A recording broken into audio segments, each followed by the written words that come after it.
الحمدللہ رب العالمین والصلاة والسلام علی خاتم النبیین اما بعد فاعوذ باللہ من الشیطان الرجیم بسم اللہ الرحمن الرحیم۔ پڑھیے الصلاة والسلام علیک یا رسول اللہ وعلی آلک واصحابک یا حبیب اللہ۔ الصلاة والسلام علیک یا نبی اللہ وعلی آلک واصحابک یا نور اللہ۔ درود پاک پڑھنے کے بے شمار فضائل و برکات ہیں۔ کاروباری حضرات بعض اوقات اس طرح کے وظائف پوچھتے ہیں کہ کوئی ایسا وظیفہ بتائیں جس میں کاروبار میں برکت بھی ہو، ناگہانی آفتوں مصیبتوں سے ہم محفوظ ہو جائیں، ہماری کوئی پروٹیکشن ہو جائے۔ تو میں ایک حدیث پاک آپ کو سنانا چاہتا ہوں۔ میرے آقا علیہ الصلوۃ والسلام فرماتے ہیں، جس کا مضمون ہے کہ جو شخص مصیبتوں اور پریشانیوں میں ہو اسے چاہیے کہ مجھ پر کثرت سے درود پڑھے کہ درود مصیبتوں اور پریشانیوں کو لے جاتا ہے۔ یعنی اگر کسی بھی تکلیف میں ہیں، اگر آپ چاہتے ہیں کہ وہ تکلیف، چاہے وہ بیماری ہے، چاہے وہ بزنس کی پرابلم ہے، واٹ ایور کلیمٹی اور پرابلم یو ہیو، درود پاک وہ وظیفہ ہے جو مشکلوں کو آسان کرنے والا وظیفہ ہے۔ اچھا، پھر اگر بینیفیشل کی بات کریں، ہم کاروباری لوگ ہیں، ہم ملٹیپلیکیشن آف بزنس کو غور کر رہے ہوتے ہیں کہ یار کدھر سرمایہ لگائیں یا کدھر سے آسانی کے ساتھ جو ہے وہ منافع کمایا جا سکے۔ تو نبی پاک علیہ الصلوۃ والسلام کی حدیث کا خلاصہ ہے کہ میرے آقا فرماتے ہیں، جو ایک بار درود پاک پڑھتا ہے اللہ اس پر اپنی 10 رحمتیں نازل فرماتا ہے، جو 10 بار درود پاک پڑھے اس پر 100 رحمتیں نازل فرماتا ہے، اور فرمایا جو 100 بار درود پاک پڑھے اللہ کریم اس کی دونوں آنکھوں کے درمیان یہ لکھ دیتا ہے، یعنی لکھ دیا جاتا ہے کہ یہ بندہ نفاق اور جہنم کی آگ سے آزاد ہے، اور اسے قیامت کے دن شہیدوں کے ساتھ رکھا جائے گا۔ اب مجھے بتائیں، ہر درود پر ملٹیپلائی بائی 10 رحمتیں۔ اب میں اگر گھر سے نکلتا ہوں، فیکٹری پہ جا رہا ہوں، آفس پہ جا رہا ہوں، اور درود پاک پڑھ کے جا رہا ہوں اور پڑھتا ہوا جا رہا ہوں، تو پروٹیکشن کتنی خوبصورت ہے کہ مجھ پر ہر وقت رحمتیں برس رہی ہیں۔ اور اگر کم از کم 100 بار دن میں درود پاک پڑھ لے تو یہ انعام کیا کم ہے کہ جہنم کی آگ سے بچ جائیں اور قیامت کے دن شہیدوں کے ساتھ حشر ہو جائے۔ تو اللہ مجھے بھی آپ کو بھی فضول کاموں سے بچ کر کثرت سے درود پاک پڑھنے کی توفیق عطا فرمائے۔ آئیے محبت سے درود پاک پڑھ لیں۔ صلو علی الحبیب صلی اللہ تعالی علی محمد صلی اللہ علیہ وسلم۔ بخاری شریف کی حدیث سے میں آج اپنے اس ٹاپک کا آغاز کروں گا۔ جو ٹاپک میں نے چوز کیا ہے، جیسے آپ یہ واقعہ سن لیں گے تو پھر انشاءاللہ مزید ایلوبریٹ کرنا آسان ہو جائے گا۔ اور یہ واقعہ ہے حضرت معرور بن سوید رحمۃ اللہ تعالی علیہ۔ کہتے ہیں ایک مرتبہ مجھے صحابی رسول حضرت ابو ذر غفاری رحمۃ اللہ تعالی علیہ رضی اللہ تعالیٰ عنہ کی زیارت ہوئی، اور میں نے دیکھا کہ آپ کے ساتھ آپ کا ایک غلام ہے، مگر دونوں نے بڑا یونیک لباس پہنا ہے۔ یعنی لباس یہ تھا کہ 2 چادریں پہنتے تھے اس زمانے میں لوگ، جیسے ہم احرام پہنتے، نارملی یہ نارمل لباس بھی ہوتا تھا لوگوں کا۔ تو دیکھا کہ ایک نیچے کی چادر حضرت ابو ذر غفاری نے بڑی قیمتی پہنی ہے، اور جو اوپر چادر پہنی ہے وہ بڑے نارمل سے کپڑے کی پہنی ہے۔ مگر آپ کے ساتھ جو آپ کا غلام تھا، ایگزیکٹلی اس نے بھی ایسا ہی لباس پہنا کہ ایک چادر بڑی قیمتی، ایک چادر بڑی نارمل۔ تو وہ کہتے ہیں، میں نے کہا حضرت یہ آپ کیسا دونوں لباس پہن کے گھوم رہے ہیں؟ آپ آقا ہیں، آپ دونوں چادریں قیمتی پہن لیتے، غلام دونوں نارمل سی چادریں پہن لیتا۔ غلام اور آقا میں فرق بھی ہو جاتا اور پراپرلی ڈریسڈ اپ بھی ہو جاتے آپ۔ پیسے تو آپ نہیں لگائے نا، مطلب خریدا تو آپ نے۔ تو یہ کیسا طریقہ ہے کہ ایک چادر نارمل اور ایک چادر قیمتی؟ تو حضرت ابو ذر غفاری رضی اللہ تعالیٰ نے جو جواب دیا، that is actually my topic of today's speech۔ وہ کہتے ہیں کہ بات یہ ہے کہ جب میں نیا نیا اسلام لایا تھا، اب یہ جو واقعہ میں سنانے جا رہا ہوں نا، اگر اس کو پراپرلی سنے تو رونگٹے کھڑے کر دیتا ہے۔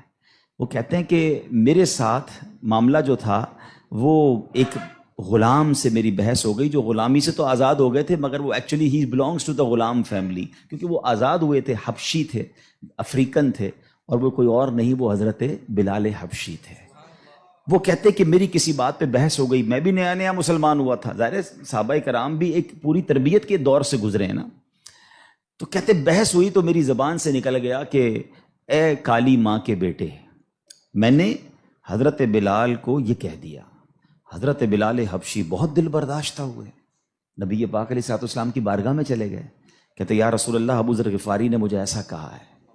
اب نبی پاک علیہ الصلوۃ والسلام اس میں بہت زیادہ، جس کو کہتے ہیں نا کہ پیارے آقا کے چہرے کا رنگ متغیر ہوا، آپ نے فیل کیا اور آپ نے فرمایا یا ابا ذر انک امرؤ فیک جاہلیہ، اے ابو ذر تمہارے اندر اب بھی جاہلیت والا اثر باقی ہے۔ اب آگے نبی پاک نے جو فرمایا ذرا غور سے سنیے گا، یہ ہم سب کے لیے بڑے سنہرے الفاظ ہیں۔ فرمایا جو تمہارے خادم یا غلام ہیں یہ تمہارے بھائی ہیں، اللہ پاک نے انہیں تمہارے ماتحت کر دیا ہے، پس جو کوئی کسی بھائی کا ماتحت ہو اسے چاہیے جو خود کھاتا ہے وہ اپنے ماتحت کو کھلائے، جو خود پہنتا ہے وہی ماتحت کو پہنائے۔ اب وہ اس کے بعد ہوا کیا؟ حضرت ابو ذر دیکھیں، اس مسٹیک ہونا اور ہے، اور اس مسٹیک کی بھرپائی کرنا، اس کو ریئلائز کرنا، اس تربیت کو اپنے اندر امپلیمنٹ کرنا کیا تھا۔ حضرت ابو ذر غفاری نے یہ سنا تو حضرت بلال کے پاس جاتے ہیں، کہتے ہیں اے بلال مجھے معاف کر دو، اے بلال مجھ سے غلطی ہو گئی۔ نہیں جناب، اس پر صبر نہیں آیا آپ کو، آپ نے اپنے رخسار جو ہے اپنا گال زمین پہ رکھا، کہا بلال اس وقت تک مجھے چین نہیں آئے گا جب تم اپنا پیر میرے دوسرے گال پہ نہ رکھو۔ اللہ اکبر۔ حضرت بلال کہتے ہیں حضور میں نے معاف کر دیا، میں یہ کیسے کر سکتا ہوں، آپ اتنی بڑی ہستی ہیں کہ میں اپنا پیر آپ کے گال پر کیسے رکھوں۔ حضرت ابو ذر کو چین نہ آیا اور آپ نے حضرت بلال کے پیر کو اٹھا کر اپنے گال پر رکھا، یعنی معافی بھی مانگی تو تاریخ کی کیسی معافی مانگی۔ اور اس کے بعد کہتے ہیں بس اس کے بعد میں نے سوچ لیا کہ اپنے ہر غلام کے ساتھ، اپنے ہر ماتحت کے ساتھ میں نے یکساں سلوک کرنا ہے، جیسا میں نے لباس پہنا ہے ویسا میں نے اسے لباس پہنایا ہے۔ اب try to understand the difference between those times, اس وقت اور آج کے وقت میں فرق ذرا سمجھیے گا۔ اس زمانے میں غلام ہوتے تھے، غلام باقاعدہ خریدے جاتے تھے، جیسے آپ کی گاڑی ہے، جیسے آپ کی موٹر سائیکل، جیسے آپ کی اور چیزیں جس کے اونر آپ ہیں۔ اس زمانے میں غلام ایکچولی اونرشپ پر ملتے تھے، اب آپ اس کے آقا ہوتے تھے، مگر جو کسی کا آقا ہو اس کی تربیت ایسی کی جا رہی ہے تو مجھے بتائیے آج کا ملازم ہمارا غلام تو نہیں ہے نا؟ آج تو ہم نے اس سے ایک وقت کا اجارہ کیا ہے کہ جناب آپ 8 گھنٹے کے لیے میرے پاس آئیں گے اور پرٹیکولرلی یہ کام کریں گے، جو کام دیا میں اس سے وہ کام لے سکتا ہوں، نہ میرا وہ زر خرید غلام ہے، شام کو جا کر وہ کچھ بھی کرے اس کا میرا کوئی کانٹریکٹ ہی نہیں ہے۔ مگر اس کے باوجود جو آج ملازمین کے ساتھ سلوک کیا جاتا ہے، غلام کے ساتھ اچھا سلوک کرنے کا اسلام درس دیتا ہے، تو ملازمین کے ساتھ تو اس سے بڑھ کر اچھا سلوک کرنا ہوگا نا، کیونکہ وہ تو غلام بھی نہیں ہے۔ مگر آج غریب ملازمین کے ساتھ جس طرح بعض لوگ بیہیو کرتے ہیں، میں ایسا نہیں کہتا کہ سارے لوگ کرتے ہیں، ماشاءاللہ کچھ ہم نے دیکھا، چاہے وہ فیکٹری اونرز ہوں یا مالکان ہوں کاروبار کے، وہ بچوں جیسا سلوک کرتے ہیں، اور کرنا بھی یہی چاہیے۔ وہ غریب ہے تو اس کا مطلب یہ نہیں کہ اس کے پاس دل نہیں ہے، اور اسلام ہمیں حقوق بیان کرتا ہے اور ہمارے صحابہ نے اس کو کس طرح امپلیمنٹ کیا۔ اب یہ ایک بات ذہن میں رکھنی ہے، نبی پاک کی ایک حدیث یاد رکھیے گا، میرے آقا علیہ الصلوۃ والسلام فرماتے ہیں من آذا مسلمن فقط آذانی ومن آذانی فقط آذ اللہ، جس نے کسی مسلمان کو تکلیف دی۔ اب اس میں کہیں بھی ایسا نہیں ہے کہ اپنے برابر کے مسلمان کو تکلیف نہیں دینی ہے، میں چیمبر آف کامرس کا ممبر ہوں تو کسی چیمبر آف کامرس کے ممبر کو تکلیف نہیں دینی، میں فیکٹری مالک ہوں تو کسی فیکٹری مالک کو تکلیف نہیں دینی، میں ایک ایلیٹ کلاس یا اچھی کلاس کا رہنے والا ہوں تو اپنی طرح کے لوگوں کو تکلیف نہیں دینی۔ یہ مطلقاً حدیث ہے، من آذا مسلمن، ٹھیلے والے کو بھی تکلیف نہیں دینی جو مسلمان ہے، جو جناب میرا ملازم ہے اسے بھی تکلیف نہیں دینی، جو میری فیکٹری کا دروازہ کھولتا ہے مجھے اسے بھی تکلیف نہیں دینی۔ بلکہ میں آپ کو سچ بات بتاؤں، یہ وہ لوگ ہوتے ہیں کہ جن کے ساتھ اچھا سلوک کر کے ہم اپنے رب کو بہت راضی کر سکتے ہیں۔ اب ایک اور واقعہ سنیے، اور سبحان اللہ یہ واقعہ بھی حضرت بلال حبشی ہی سے ریلیٹ کرتا ہے۔ اب آپ ایک اور بات سمجھیے، حضرت بلال حبشی کا بیک گراؤنڈ کیا تھا؟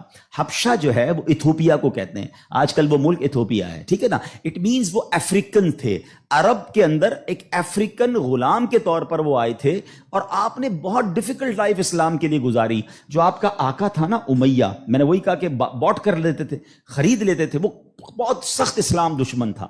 اب امیہ کو جب پتا چلا کہ حضرت بلال مسلمان ہو گئے، اب اس نے حضرت بلال پر مظالم کے پہاڑ توڑ دیے. ابھی حیدرآباد میں ہم لوگ موجود ہیں, گرمی کا سیزن ہے, ہم شاید 10 منٹ بھی باہر گرمی میں کھڑے نہ رہ سکیں اس وقت, لیکن مکے کی گرمی, جن کو جو گئے مکے مدینے میں, حضرت بلال کو تپتی ریت پر وہ لٹاتا تھا. اجر عطا فرمائے حضرت ابو بکر صدیق رضی اللہ تعالیٰ عنہ کو. دیکھیں حضرت ابو بکر صدیق بھی بزنس مین تھے, یہ میرا ٹاپک نہیں ہے, ورنہ ایک بہت خوبصورت یہ بھی ٹاپک ہے کہ ہمارے صحابہ جو بزنس مین تھے انہوں نے کہاں کہاں پیسے خرچ کیے. میں اور آپ بھی کرتے ہیں, but what a right investment they did on that time. حضرت عثمان غنی کی انویسٹمنٹ دیکھیں, آج بھی حضرت عثمان غنی کا وقف مدینے میں جاری ہے, آپ کے علم میں ہوگا. بہرحال حضرت ابو بکر صدیق گئے اور امیہ سے کہا کہ بلال مجھے بیچ دو. اب امیہ جو تھا نا وہ بڑا شیطان تو تھا ہی, اسلام دشمن تھا. حضرت بلال سے اس کا بغض کی وجہ بھی یہی تھی. تو اس نے مثال کے طور پہ, اس وقت مارکیٹ ریٹ تھا 500 درہم, میں مثال کے طور پر اس نے کہا میں 1000 درہم لوں گا. آپ نے کہا ٹھیک ہے. حضرت ابوبکر کہتے ہیں کہ نہیں اب 2000 لوں گا. سودا ڈن ہونے کے بعد کہتا ہے اب 2000 لوں گا. آپ نے کہا اوکے. کہا 3000 لوں گا. آپ نے کہا اوکے. وہ قیمت بڑھاتا گیا, حضرت ابوبکر صدیق اوکے کرتے گئے. اب ایک پرٹیکولر بڑی بگ اماؤنٹ پر حضرت بلال کی ڈیل ہو گئی. امیہ کہتا ہے اے ابو بکر, میں نے تو تمہارے بزنس کے بڑے چرچے سنے تھے, مجھے تو یہ پتا تھا کہ تم جو ہے بڑے جانچ کر بڑی طریقے سے سودا خریدتے ہو, اتنا مہنگا یہ حبشی غلام خرید لیا.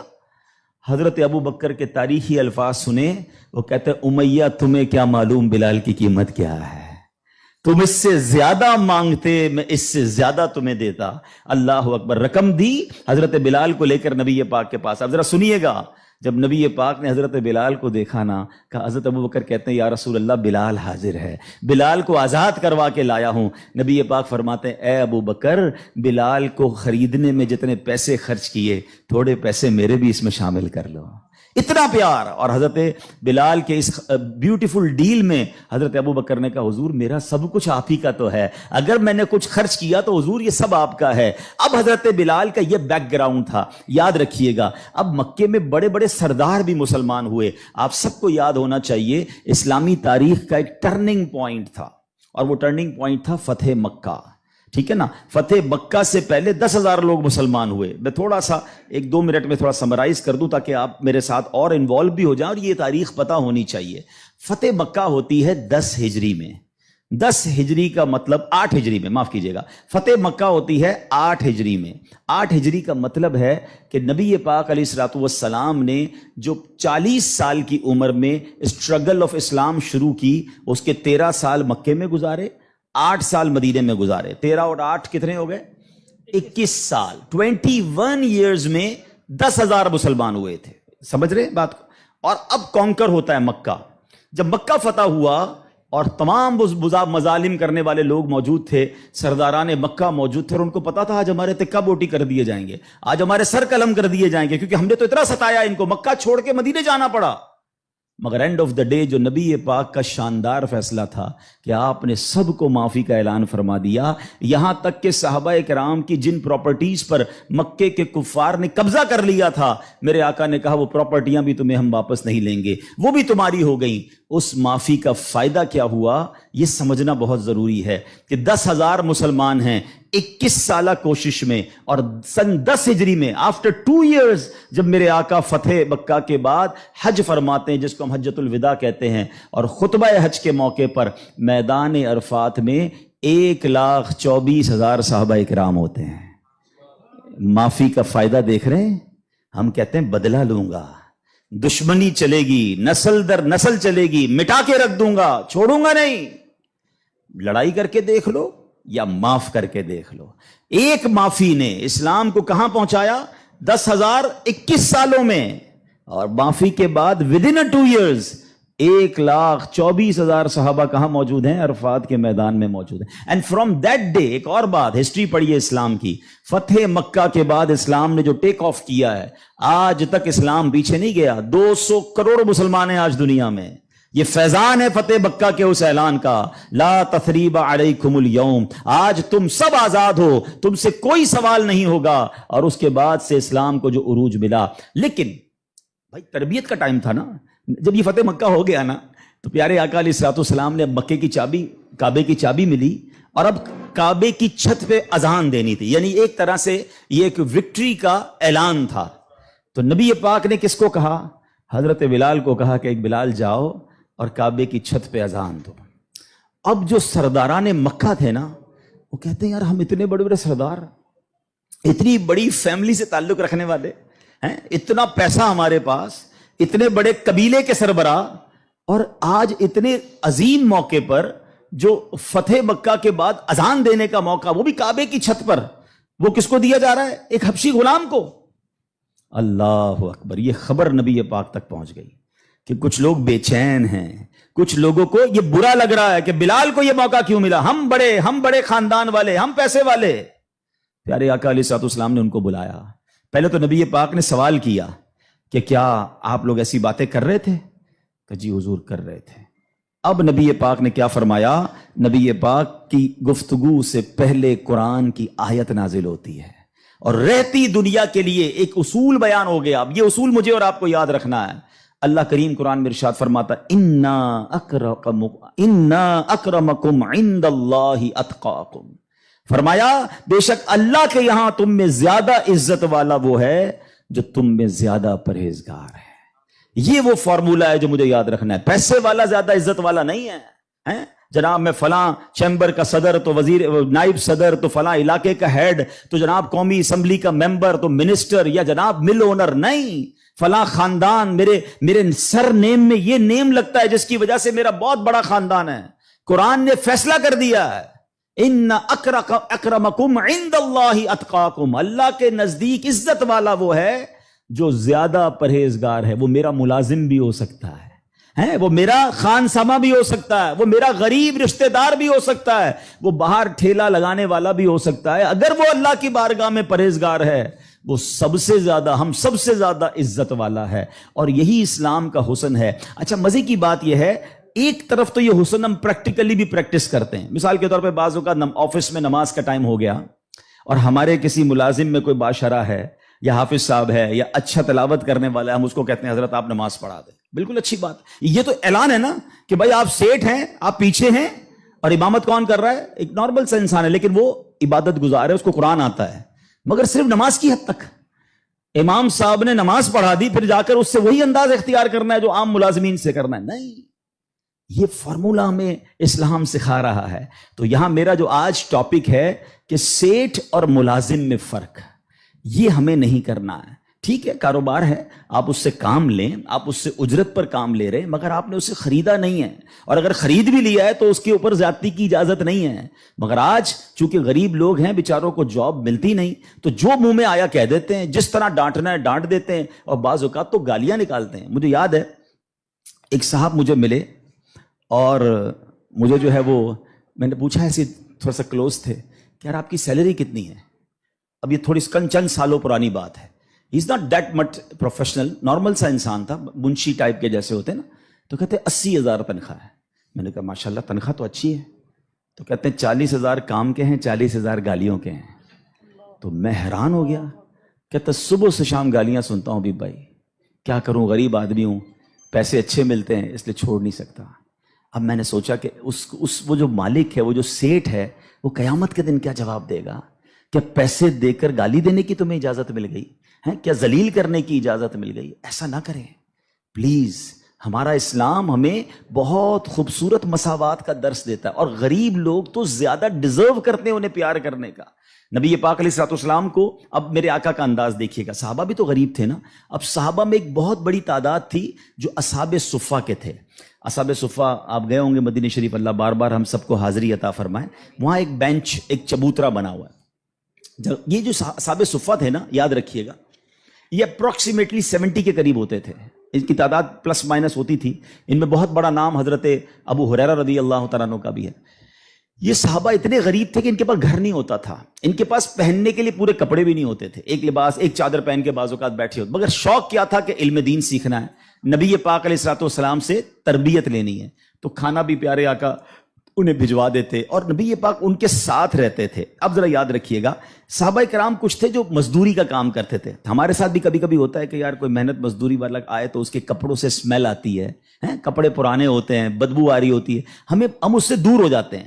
اب کیا ہوا کہ نبی پاک علیہ الصلوۃ والسلام کے پاس کچھ ایسے لوگ آ کر بیٹھنا شروع ہوئے جب پیارے آقا اللہ کا ذکر کر رہے ہوتے تھے کہ بال بکھرے ہوتے تھے، پہننے کے لیے کپڑا ہوتا تھا اور ان کی اسمیل بھی آتی تھی، کپڑوں سے مہک بھی آتی تھی. تو نبی پاک علیہ السلام نے فرمایا الحمدللہ الذی جعل فی امتی من امری ان اصبر نفسی معہم، سب تعریف اللہ پاک کے لیے ہیں جس نے میری امت میں ایسے لوگ پیدا فرمائے جن کے ساتھ اپنی جان مانوس رکھنے کا مجھے حکم دیا گیا ہے. اور یہ حکم اللہ نے قرآن مجید فرقان حمید میں دیا، وَاصْبِرْ نَفْسَكَ مَعَ الَّذِينَ يَدْعُونَ رَبَّهُمْ بِالْغَدَاةِ وَالْعَشِيِّ يُرِيدُونَ وَجْهَهُ، اور اپنی جان کو ان لوگوں کے ساتھ مانوس رکھ جو صبح و شام اپنے رب کو پکارتے ہیں، اس کی رضا چاہتے ہیں، غریب ہیں مگر نیک ہیں، اللہ کی رضا چاہتے ہیں، ذکر الہی کرتے ہیں. آقا فرماتے نبی پاک ان مزدوروں کے ساتھ بیٹھ جایا کرتے تھے. اور آج بعض اوقات ہم اپنے ساتھ ایسے لوگوں کو بٹھانا پسند نہیں کرتے، بہت معذرت کے ساتھ. یہ تکبر کی نشانی ہے. تکبر کہتے ہی تو اسی کو ہے نا کہ اپنے سے کسی کو ذلیل سمجھنا. اور try to understand the severity of proud. یہ جو تکبر ہے نا، یہ اتنا خطرناک گناہ ہے کہ سب سے پہلے تو یہ سمجھیے کہ کائنات میں سب سے پہلا گناہ کیا ہوا تھا؟ تکبر ہوا تھا اور حسد ہوا تھا. یہ اتنے پرانے گناہ شیطان نے کیا تھا. شیطان کوئی پہلے سے ہی اللہ کا نافرمان نہیں تھا. 40,000 سال اس نے عبادت کی، جنت کا خزانچی تھا، فرشتوں کا استاد تھا، معلم الملکوت تھا.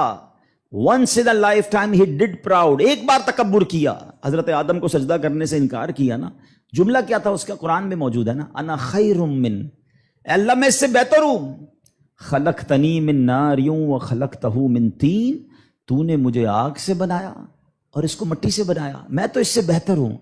Actually this is the definition of تکبر. یہی تعریف ہے. الحمدللہ رب العالمین والصلاة والسلام علی خاتم النبیین، اما بعد فاعوذ باللہ من الشیطان الرجیم، بسم اللہ الرحمن الرحیم. پڑھیے الصلاة والسلام علیک یا رسول اللہ وعلی آلک واصحابک یا حبیب اللہ. الصلاة والسلام علیک یا نبی اللہ وعلی آلک واصحابک یا نور اللہ. درود پاک پڑھنے کے بے شمار فضائل و برکات ہیں. کاروباری حضرات بعض اوقات اس طرح کے وظائف پوچھتے ہیں کہ کوئی ایسا وظیفہ بتائیں جس میں کاروبار میں برکت بھی ہو، ناگہانی آفتوں مصیبتوں سے ہم محفوظ ہو جائیں، ہماری کوئی پروٹیکشن ہو جائے. تو میں ایک حدیث پاک آپ کو سنانا چاہتا ہوں. میرے آقا علیہ الصلوۃ والسلام فرماتے ہیں، جس کا مضمون ہے کہ جو شخص مصیبتوں اور پریشانیوں میں ہو اسے چاہیے کہ مجھ پر کثرت سے درود پڑھے کہ درود مصیبتوں اور پریشانیوں کو لے جاتا ہے. یعنی اگر کسی بھی تکلیف میں ہیں، اگر آپ چاہتے ہیں کہ وہ تکلیف، چاہے وہ بیماری ہے، چاہے وہ بزنس کی پرابلم ہے، واٹ ایور کلیمٹی اور پرابلم یو ہیو، درود پاک وہ وظیفہ ہے جو مشکلوں کو آسان کرنے والا وظیفہ ہے. اچھا، پھر اگر بینیفیشل کی بات کریں، ہم کاروباری لوگ ہیں، ہم ملٹیپلیکیشن آف بزنس کو غور کر رہے ہوتے ہیں کہ یار کدھر سرمایہ لگائیں یا کدھر سے آسانی کے ساتھ جو ہے وہ منافع کمایا جا سکے. تو نبی پاک علیہ الصلوۃ والسلام کی حدیث کا خلاصہ ہے کہ میرے آقا فرماتے ہیں جو ایک بار درود پاک پڑھتا ہے اللہ اس پر اپنی 10 رحمتیں نازل فرماتا ہے. جو 10 بار درود پاک پڑھے اس پر 100 رحمتیں نازل فرماتا ہے. اور فرمایا جو 100 بار درود پاک پڑھے اللہ کریم اس کی دونوں آنکھوں کے درمیان یہ لکھ دیتا ہے، یعنی لکھ دیا جاتا ہے کہ یہ بندہ نفاق اور جہنم کی آگ سے آزاد ہے اور اسے قیامت کے دن شہیدوں کے ساتھ رکھا جائے گا. اب مجھے بتائیں، ہر درود پر ملٹیپلائی بائی 10 رحمتیں. اب میں اگر گھر سے نکلتا ہوں، فیکٹری پہ جا رہا ہوں، آفس پہ جا رہا ہوں اور درود پاک پڑھ کے جا رہا ہوں اور پڑھتا ہوا جا رہا ہوں، تو پروٹیکشن کتنی خوبصورت ہے کہ مجھ پر ہر وقت رحمتیں برس رہی ہیں. اور اگر کم از کم 100 بار دن میں درود پاک پڑھ لے تو یہ انعام کیا کم ہے کہ جہنم کی آگ سے بچ جائیں اور قیامت کے دن شہیدوں کے ساتھ حشر ہو جائے. تو اللہ مجھے بھی آپ کو بھی فضول کاموں سے بچ کر کثرت سے درود پاک پڑھنے کی توفیق عطا فرمائے. آئیے محبت سے درود پاک پڑھ لیں. صلو علی الحبیب صلی اللہ تعالی علی محمد صلی اللہ علیہ وسلم. بخاری شریف کی حدیث سے میں آج اپنے اس ٹاپک کا آغاز کروں گا. جو ٹاپک میں نے چوز کیا ہے، جیسے آپ یہ واقعہ سن لیں گے تو پھر انشاءاللہ مزید ایلوبریٹ کرنا آسان ہو جائے گا.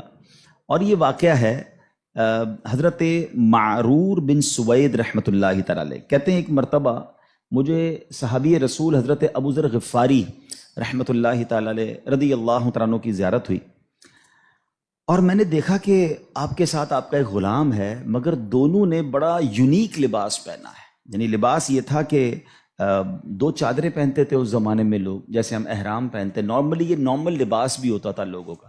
تو دیکھا کہ ایک نیچے کی چادر حضرت ابو ذر غفاری نے بڑی قیمتی پہنی ہے، اور جو اوپر چادر پہنی ہے وہ بڑے نارمل سے کپڑے کی پہنی ہے.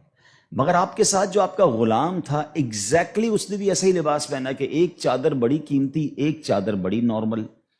تو وہ کہتے ہیں میں نے کہا حضرت یہ آپ کیسا دونوں لباس پہن کے گھوم رہے ہیں؟ آپ آقا ہیں، آپ دونوں چادریں قیمتی پہن لیتے، غلام دونوں نارمل سی چادریں پہن لیتا. غلام اور آقا میں فرق بھی ہو جاتا اور پراپرلی ڈریسڈ اپ بھی ہو جاتے. آپ پیسے تو آپ نہیں لگائے نا، مطلب خریدا تو آپ نے. تو یہ کیسا طریقہ ہے کہ ایک چادر نارمل اور ایک چادر قیمتی؟ تو حضرت ابو ذر غفاری رضی اللہ تعالیٰ نے جو جواب دیا، that is actually my topic of today's speech.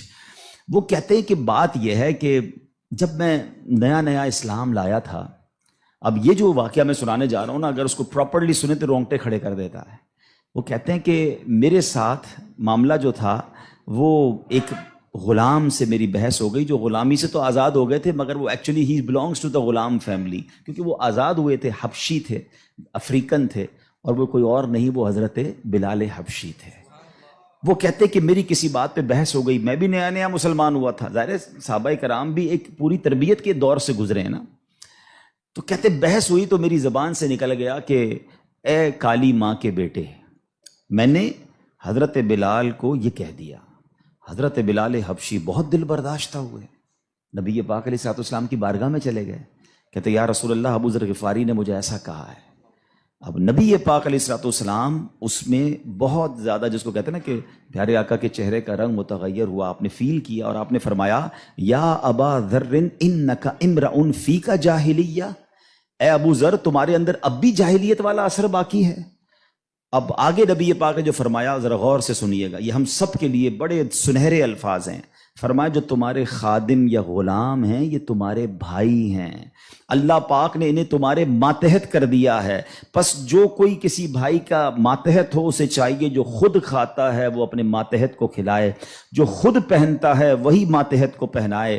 اب وہ اس کے بعد ہوا کیا؟ حضرت ابو ذر دیکھیں، اس مسٹیک ہونا اور ہے، اور اس مسٹیک کی بھرپائی کرنا، اس کو ریئلائز کرنا، اس تربیت کو اپنے اندر امپلیمنٹ کرنا کیا تھا. حضرت ابو ذر غفاری نے یہ سنا تو حضرت بلال کے پاس جاتے ہیں، کہتے اے بلال مجھے معاف کر دو، اے بلال مجھ سے غلطی ہو گئی. نہیں جناب، اس پر صبر نہیں آیا آپ کو، آپ نے اپنے رخسار جو ہے اپنا گال زمین پہ رکھا، کہا بلال اس وقت تک مجھے چین نہیں آئے گا جب تم اپنا پیر میرے دوسرے گال پہ نہ رکھو. اللہ اکبر. حضرت بلال کہتے ہیں حضور میں نے معاف کر دیا، میں یہ کیسے کر سکتا ہوں؟ آپ اتنی بڑی ہستی ہیں کہ میں اپنا پیر آپ کے گال پر کیسے رکھوں؟ حضرت ابو ذر کو چین نہ آیا اور آپ نے حضرت بلال کے پیر کو اٹھا کر اپنے گال پر رکھا. یعنی معافی بھی مانگی تو تاریخ کی کیسی معافی مانگی. اور اس کے بعد کہتے ہیں بس اس کے بعد میں نے سوچ لیا کہ اپنے ہر غلام کے ساتھ، اپنے ہر ماتحت کے ساتھ میں نے یکساں سلوک کرنا ہے. جیسا میں نے لباس پہنا ہے ویسا میں نے اسے لباس پہنایا ہے. اب try to understand the difference between those times. اس وقت اور آج کے وقت میں فرق ذرا سمجھیے گا. اس زمانے میں غلام ہوتے تھے، غلام باقاعدہ خریدے جاتے تھے، جیسے آپ کی گاڑی ہے، جیسے آپ کی موٹر سائیکل، جیسے آپ کی اور چیزیں جس کے اونر آپ ہیں. اس زمانے میں غلام ایکچولی اونرشپ پر ملتے تھے. اب آپ اس کے آقا ہوتے تھے، مگر جو کسی کا آقا ہو اس کی تربیت ایسی کی جا رہی ہے تو مجھے بتائیے آج کا ملازم ہمارا غلام تو نہیں ہے نا؟ آج تو ہم نے اس سے ایک وقت کا اجارہ کیا ہے کہ جناب آپ 8 گھنٹے کے لیے میرے پاس آئیں گے اور پرٹیکولرلی یہ کام کریں گے، جو کام دیا میں اس سے وہ کام لے سکتا ہوں. نہ میرا وہ زر خرید غلام ہے، شام کو جا کر وہ کچھ بھی کرے اس کا میرا کوئی کانٹریکٹ ہی نہیں ہے. مگر اس کے باوجود جو آج ملازمین کے ساتھ سلوک کیا جاتا ہے، غلام کے ساتھ اچھا سلوک کرنے کا اسلام درس دیتا ہے تو ملازمین کے ساتھ تو اس سے بڑھ کر اچھا سلوک کرنا ہوگا نا، کیونکہ وہ تو غلام بھی نہیں ہے۔ مگر آج غریب ملازمین کے ساتھ جس طرح بعض لوگ بیہیو کرتے ہیں، میں ایسا نہیں کہتا کہ سارے لوگ کرتے ہیں، ماشاءاللہ کچھ ہم نے دیکھا، چاہے وہ فیکٹری اونرز ہوں یا مالکان ہوں کاروبار کے، وہ بچوں جیسا سلوک کرتے ہیں، اور کرنا بھی یہی چاہیے ہے۔ وہ غریب ہے تو اس کا مطلب یہ نہیں کہ اس کے پاس دل نہیں ہے، اور اسلام ہمیں حقوق بیان کرتا ہے اور ہمارے صحابہ نے اس کو کس طرح امپلیمنٹ کیا۔ اب یہ ایک بات ذہن میں رکھنی ہے، نبی پاک کی ایک حدیث یاد رکھیے گا، میرے آقا علیہ الصلوۃ والسلام فرماتے ہیں من آذا مسلما فقط آذانی ومن آذانی فقط آذ اللہ، جس نے کسی مسلمان کو تکلیف دی۔ اب اس میں کہیں بھی ایسا نہیں ہے کہ اپنے برابر کے مسلمان کو تکلیف نہیں دینی ہے۔ میں چیمبر آف کامرس کا ممبر ہوں تو کسی چیمبر آف کامرس کے ممبر کو تکلیف نہیں دینی، میں فیکٹری مالک ہوں تو کسی فیکٹری مالک کو تکلیف نہیں دینی، میں ایک ایلیٹ کلاس یا اچھی کلاس کا رہنے والا ہوں تو اپنی طرح کے لوگوں کو تکلیف نہیں دینی۔ یہ مطلقاً حدیث ہے، من آذا مسلمن، ٹھیلے والے کو بھی تکلیف نہیں دینی جو مسلمان ہے، جو جناب میرا ملازم ہے اسے بھی تکلیف نہیں دینی، جو میری فیکٹری کا دروازہ کھولتا ہے مجھے اسے بھی تکلیف نہیں دینی۔ بلکہ میں آپ کو سچ بات بتاؤں، یہ وہ لوگ ہوتے ہیں کہ جن کے ساتھ اچھا سلوک کر کے ہم اپنے رب کو بہت راضی کر سکتے ہیں۔ اب ایک اور واقعہ سنیے، اور سبحان اللہ یہ واقعہ بھی حضرت بلال حبشی ہی سے ریلیٹ کرتا ہے۔ اب آپ ایک اور بات سمجھیے، حضرت بلال حبشی کا بیک گراؤنڈ کیا تھا؟ حبشہ جو ہے وہ ایتھوپیا کو کہتے ہیں، آج کل وہ ملک ایتھوپیا ہے، ٹھیک ہے نا۔ اٹ مینز وہ افریقن تھے، عرب کے اندر ایک افریقن غلام کے طور پر وہ آئے تھے، اور آپ نے بہت ڈیفیکلٹ لائف اسلام کے لیے گزاری۔ جو آپ کا آقا تھا نا امیہ، میں نے وہی کہا کہ باٹ کر لیتے تھے، خرید لیتے تھے، وہ بہت سخت اسلام دشمن تھا۔ اب امیہ کو جب پتا چلا کہ حضرت بلال مسلمان ہو گئے، اب اس نے حضرت بلال پر مظالم کے پہاڑ توڑ دیے۔ ابھی حیدرآباد میں ہم لوگ موجود ہیں، گرمی کا سیزن ہے، ہم شاید 10 منٹ بھی باہر گرمی میں کھڑے نہ رہ سکیں اس وقت، لیکن مکے کی گرمی، جن کو جو گئے مکے مدینے میں، حضرت بلال کو تپتی ریت پر وہ لٹاتا تھا۔ اجر عطا فرمائے حضرت ابو بکر صدیق رضی اللہ تعالیٰ عنہ کو۔ دیکھیں حضرت ابو بکر صدیق بھی بزنس مین تھے، یہ میرا ٹاپک نہیں ہے، ورنہ ایک بہت خوبصورت یہ بھی ٹاپک ہے کہ ہمارے صحابہ جو بزنس مین تھے انہوں نے کہاں کہاں پیسے خرچ کیے۔ میں اور آپ بھی کرتے ہیں، but what a right investment they did on that time. حضرت عثمان غنی کی انویسٹمنٹ دیکھیں، آج بھی حضرت عثمان غنی کا وقف مدینے میں جاری ہے، آپ کے علم میں ہوگا۔ بہرحال حضرت ابو بکر صدیق گئے اور امیہ سے کہا کہ بلال مجھے بیچ دو۔ اب امیہ جو تھا نا وہ بڑا شیطان تو تھا ہی، اسلام دشمن تھا، حضرت بلال سے اس کا بغض کی وجہ بھی یہی تھی۔ تو اس نے مثال کے طور پہ، اس وقت مارکیٹ ریٹ تھا 500 درہم، میں مثال کے طور پر، اس نے کہا میں 1000 درہم لوں گا۔ آپ نے کہا ٹھیک ہے۔ حضرت ابوبکر کہتے ہیں کہ نہیں اب 2000 لوں گا۔ سودا ڈن ہونے کے بعد کہتا ہے اب 2000 لوں گا۔ آپ نے کہا اوکے، کہا 3000 لوں گا۔ آپ نے کہا اوکے۔ وہ قیمت بڑھاتا گیا، حضرت ابوبکر صدیق اوکے کرتے گئے۔ اب ایک پرٹیکولر بڑی بگ اماؤنٹ پر حضرت بلال کی ڈیل ہو گئی۔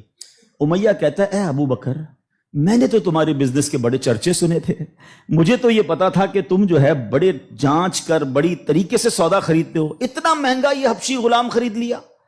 حضرت ابو بکر کے تاریخی الفاظ سنے، وہ کہتے ہیں امیہ تمہیں کیا معلوم بلال کی قیمت کیا ہے، تم اس سے زیادہ مانگتے میں اس سے زیادہ تمہیں دیتا۔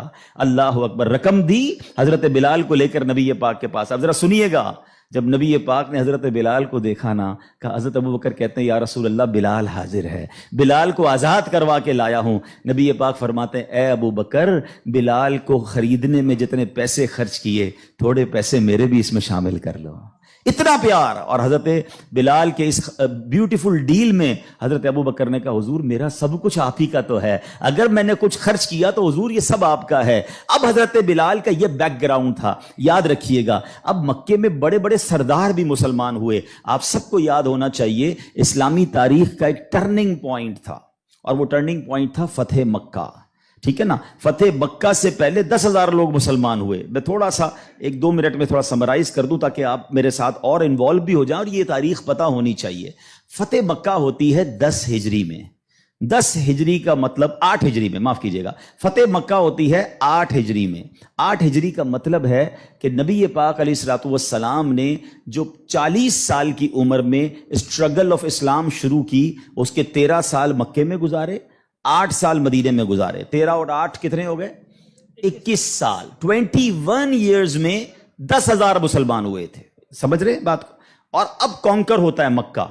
جب مکہ فتح ہوا اور تمام مظالم کرنے والے لوگ موجود تھے، سرداران مکہ موجود تھے، اور ان کو پتا تھا آج ہمارے تکہ بوٹی کر دیے جائیں گے، آج ہمارے سر قلم کر دیے جائیں گے، کیونکہ ہم نے تو اتنا ستایا ان کو، مکہ چھوڑ کے مدینے جانا پڑا. مگر اینڈ آف دا ڈے جو نبی پاک کا شاندار فیصلہ تھا کہ آپ نے سب کو معافی کا اعلان فرما دیا، یہاں تک کہ صحابہ کرام کی جن پراپرٹیز پر مکے کے کفار نے قبضہ کر لیا تھا، میرے آقا نے کہا وہ پراپرٹیاں بھی تمہیں ہم واپس نہیں لیں گے، وہ بھی تمہاری ہو گئیں. اس معافی کا فائدہ کیا ہوا یہ سمجھنا بہت ضروری ہے کہ 10,000 مسلمان ہیں 21 سالہ کوشش میں، اور سن 10 ہجری میں آفٹر 2 ایئرز جب میرے آقا فتح مکہ کے بعد حج فرماتے ہیں، جس کو ہم حجۃ الوداع کہتے ہیں، اور خطبہ حج کے موقع پر میدان عرفات میں 1,24,000 صحابہ کرام ہوتے ہیں. معافی کا فائدہ دیکھ رہے ہیں؟ ہم کہتے ہیں بدلہ لوں گا، دشمنی چلے گی، نسل در نسل چلے گی، مٹا کے رکھ دوں گا، چھوڑوں گا نہیں.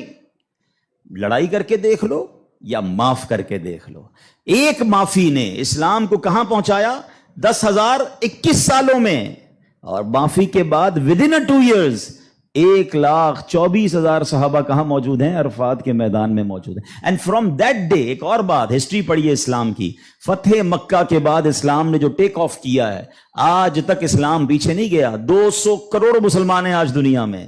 یہ فیضان ہے فتح مکہ کے اس اعلان کا، لا تثریب علیکم اليوم، آج تم سب آزاد ہو، تم سے کوئی سوال نہیں ہوگا. اور اس کے بعد سے اسلام کو جو عروج ملا.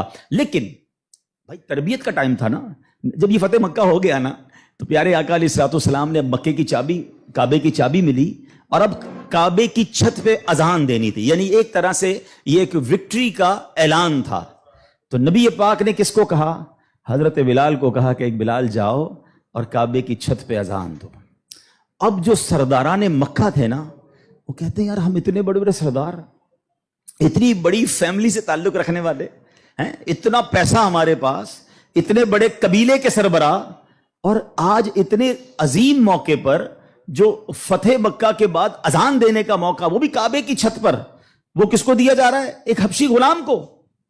اللہ اکبر. یہ خبر نبی پاک تک پہنچ گئی کہ کچھ لوگ بے چین ہیں، کچھ لوگوں کو یہ برا لگ رہا ہے کہ بلال کو یہ موقع کیوں ملا، ہم بڑے خاندان والے، ہم پیسے والے.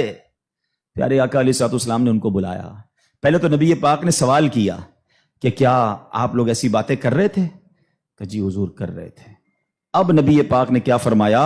نبی پاک کی گفتگو سے پہلے قرآن کی آیت نازل ہوتی ہے، اور رہتی دنیا کے لیے ایک اصول بیان ہو گیا. اب یہ اصول مجھے اور آپ کو یاد رکھنا ہے. اللہ کریم قرآن میں ارشاد فرماتا انا اکرمکم عند اللہ اتقاکم. فرمایا بے شک اللہ کے یہاں تم میں زیادہ عزت والا وہ ہے جو تم میں زیادہ پرہیزگار ہے. یہ وہ فارمولہ ہے جو مجھے یاد رکھنا ہے. پیسے والا زیادہ عزت والا نہیں ہے. جناب میں فلاں چیمبر کا صدر تو وزیر نائب صدر تو فلاں علاقے کا ہیڈ تو جناب قومی اسمبلی کا ممبر تو منسٹر یا جناب مل اونر نہیں. فلاں خاندان میرے سر نیم میں یہ نیم لگتا ہے جس کی وجہ سے میرا بہت بڑا خاندان ہے. قرآن نے فیصلہ کر دیا ہے ان اکرمکم عند اللہ اتقاکم. اللہ کے نزدیک عزت والا وہ ہے جو زیادہ پرہیزگار ہے. وہ میرا ملازم بھی ہو سکتا ہے، وہ میرا خان سما بھی ہو سکتا ہے، وہ میرا غریب رشتہ دار بھی ہو سکتا ہے، وہ باہر ٹھیلا لگانے والا بھی ہو سکتا ہے. اگر وہ اللہ کی بارگاہ میں پرہیزگار ہے وہ سب سے زیادہ، ہم سب سے زیادہ عزت والا ہے. اور یہی اسلام کا حسن ہے. اچھا مزے کی بات یہ ہے، ایک طرف تو یہ حسن ہم پریکٹیکلی بھی پریکٹس کرتے ہیں. مثال کے طور پہ بعض اوقات آفس میں نماز کا ٹائم ہو گیا اور ہمارے کسی ملازم میں کوئی باشرہ ہے یا حافظ صاحب ہے یا اچھا تلاوت کرنے والا ہے، ہم اس کو کہتے ہیں حضرت آپ نماز پڑھا دیں. بالکل اچھی بات. یہ تو اعلان ہے نا کہ بھائی آپ سیٹ ہیں، آپ پیچھے ہیں، اور امامت کون کر رہا ہے؟ ایک نارمل سا انسان ہے، لیکن وہ عبادت گزار ہے، اس کو قرآن آتا ہے. مگر صرف نماز کی حد تک. امام صاحب نے نماز پڑھا دی، پھر جا کر اس سے وہی انداز اختیار کرنا ہے جو عام ملازمین سے کرنا ہے؟ نہیں. یہ فارمولہ ہمیں اسلام سکھا رہا ہے. تو یہاں میرا جو آج ٹاپک ہے کہ سیٹ اور ملازم میں فرق، یہ ہمیں نہیں کرنا ہے. ٹھیک ہے کاروبار ہے، آپ اس سے کام لیں، آپ اس سے اجرت پر کام لے رہے ہیں، مگر آپ نے اسے خریدا نہیں ہے، اور اگر خرید بھی لیا ہے تو اس کے اوپر زیادتی کی اجازت نہیں ہے۔ مگر آج چونکہ غریب لوگ ہیں، بیچاروں کو جاب ملتی نہیں، تو جو منہ میں آیا کہہ دیتے ہیں، جس طرح ڈانٹنا ہے ڈانٹ دیتے ہیں، اور بعض اوقات تو گالیاں نکالتے ہیں۔ مجھے یاد ہے ایک صاحب مجھے ملے، اور مجھے جو ہے وہ میں نے پوچھا، ایسے تھوڑا سا کلوز تھے کہ یار آپ کی سیلری کتنی ہے؟ اب یہ تھوڑی چند سالوں پرانی بات ہے، He's not that much professional، normal سا انسان تھا، منشی ٹائپ کے جیسے ہوتے ہیں نا، تو کہتے ہیں 80,000 تنخواہ ہے۔ میں نے کہا ماشاءاللہ تنخواہ تو اچھی ہے، تو کہتے ہیں 40,000 کام کے ہیں، 40,000 گالیوں کے ہیں۔ تو میں حیران ہو گیا، کہتا صبح سے شام گالیاں سنتا ہوں بھی بھائی، کیا کروں، غریب آدمی ہوں، پیسے اچھے ملتے ہیں اس لیے چھوڑ نہیں سکتا۔ اب میں نے سوچا کہ وہ جو مالک ہے، وہ جو سیٹ ہے، وہ قیامت کے دن کیا جواب دے گا؟ کیا پیسے دے کر گالی دینے کی تمہیں اجازت مل گئی ہے؟ کیا ذلیل کرنے کی اجازت مل گئی؟ ایسا نہ کریں پلیز۔ ہمارا اسلام ہمیں بہت خوبصورت مساوات کا درس دیتا ہے، اور غریب لوگ تو زیادہ ڈیزرو کرتے ہیں انہیں پیار کرنے کا۔ نبی پاک علیہ الصلوۃ والسلام کو، اب میرے آقا کا انداز دیکھیے گا، صحابہ بھی تو غریب تھے نا۔ اب صحابہ میں ایک بہت بڑی تعداد تھی جو اصحاب صفہ کے تھے۔ اصحاب صفہ آپ گئے ہوں گے مدینہ شریف، اللہ بار بار ہم سب کو حاضری عطا فرمائے۔ وہاں ایک بینچ، ایک چبوترا بنا ہوا ہے۔ یہ جو اصحاب صفہ تھے نا، یاد رکھیے گا، یہ اپروکسیمیٹلی 70 کے قریب ہوتے تھے، ان کی تعداد پلس مائنس ہوتی تھی۔ ان میں بہت بڑا نام حضرت ابو ہریرہ رضی اللہ تعالیٰ عنہ کا بھی ہے۔ یہ صحابہ اتنے غریب تھے کہ ان کے پاس گھر نہیں ہوتا تھا، ان کے پاس پہننے کے لیے پورے کپڑے بھی نہیں ہوتے تھے، ایک لباس، ایک چادر پہن کے بعض اوقات بیٹھے ہوتے، مگر شوق کیا تھا کہ علم دین سیکھنا ہے، نبی پاک علیہ الصلوۃ والسلام سے تربیت لینی ہے۔ تو کھانا بھی پیارے آقا انہیں بھجوا دیتے، اور نبی پاک ان کے ساتھ رہتے تھے۔ اب ذرا یاد رکھیے گا، صحابہ کرام کچھ تھے جو مزدوری کا کام کرتے تھے۔ ہمارے ساتھ بھی کبھی کبھی ہوتا ہے کہ یار کوئی محنت مزدوری والا آئے تو اس کے کپڑوں سے اسمیل آتی ہے، کپڑے پرانے ہوتے ہیں، بدبو آ رہی ہوتی ہے، ہم اس سے دور ہو جاتے ہیں۔ اب کیا ہوا کہ نبی پاک علیہ الصلوۃ والسلام کے پاس کچھ ایسے لوگ آ کر بیٹھنا شروع ہوئے، جب پیارے آقا اللہ کا ذکر کر رہے ہوتے تھے، کہ بال بکھرے ہوتے تھے، پہننے کے لیے کپڑا ہوتا تھا، اور ان کی اسمیل بھی آتی تھی، کپڑوں سے مہک بھی آتی تھی۔ تو نبی پاک علیہ الصلوۃ والسلام نے فرمایا، الحمدللہ الذی جعل فی امتی من امری ان اصبر نفسی معہم، سب تعریف اللہ پاک کے لیے ہیں جس نے میری امت میں ایسے لوگ پیدا فرمائے جن کے ساتھ اپنی جان مانوس رکھنے کا مجھے حکم دیا گیا ہے۔ اور یہ حکم اللہ نے قرآن مجید فرقان حمید میں دیا، وَاصْبِرْ نَفْسَكَ مَعَ الَّذِينَ يَدْعُونَ رَبَّهُمْ بِالْغَدَاةِ وَالْعَشِيِّ يُرِيدُونَ وَجْهَهُ، اور اپنی جان کو ان لوگوں کے ساتھ مانوس رکھ جو صبح و شام اپنے رب کو پکارتے ہیں، اس کی رضا چاہتے ہیں، غریب ہیں مگر نیک ہیں، اللہ کی رضا چاہتے ہیں، ذکر الہی کرتے ہیں۔ آقا فرماتے نبی پاک ان مزدوروں کے ساتھ بیٹھ جایا کرتے تھے۔ اور آج بعض اوقات ہم اپنے ساتھ ایسے لوگوں کو بٹھانا پسند نہیں کرتے، بہت معذرت کے ساتھ۔ یہ تکبر کی نشانی ہے۔ تکبر کہتے ہی تو اسی کو ہے نا، کہ اپنے سے کسی کو ذلیل سمجھنا، اور try to understand the severity of proud. یہ جو تکبر ہے نا، یہ اتنا خطرناک گناہ ہے کہ سب سے پہلے تو یہ سمجھیے کہ کائنات میں سب سے پہلا گناہ کیا ہوا تھا؟ تکبر ہوا تھا اور حسد ہوا تھا۔ یہ اتنے پرانے گناہ شیطان نے کیا تھا۔ شیطان کوئی پہلے سے ہی اللہ کا نافرمان نہیں تھا، 40,000 سال اس نے عبادت کی، جنت کا خزانچی تھا، فرشتوں کا استاد تھا، معلم الملکوت تھا۔ once in a lifetime he did proud، ایک بار تکبر کیا، حضرت آدم کو سجدہ کرنے سے انکار کیا نا۔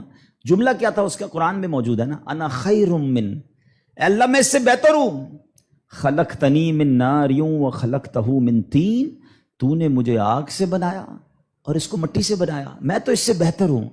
Actually this is the definition of تکبر، یہی تعریف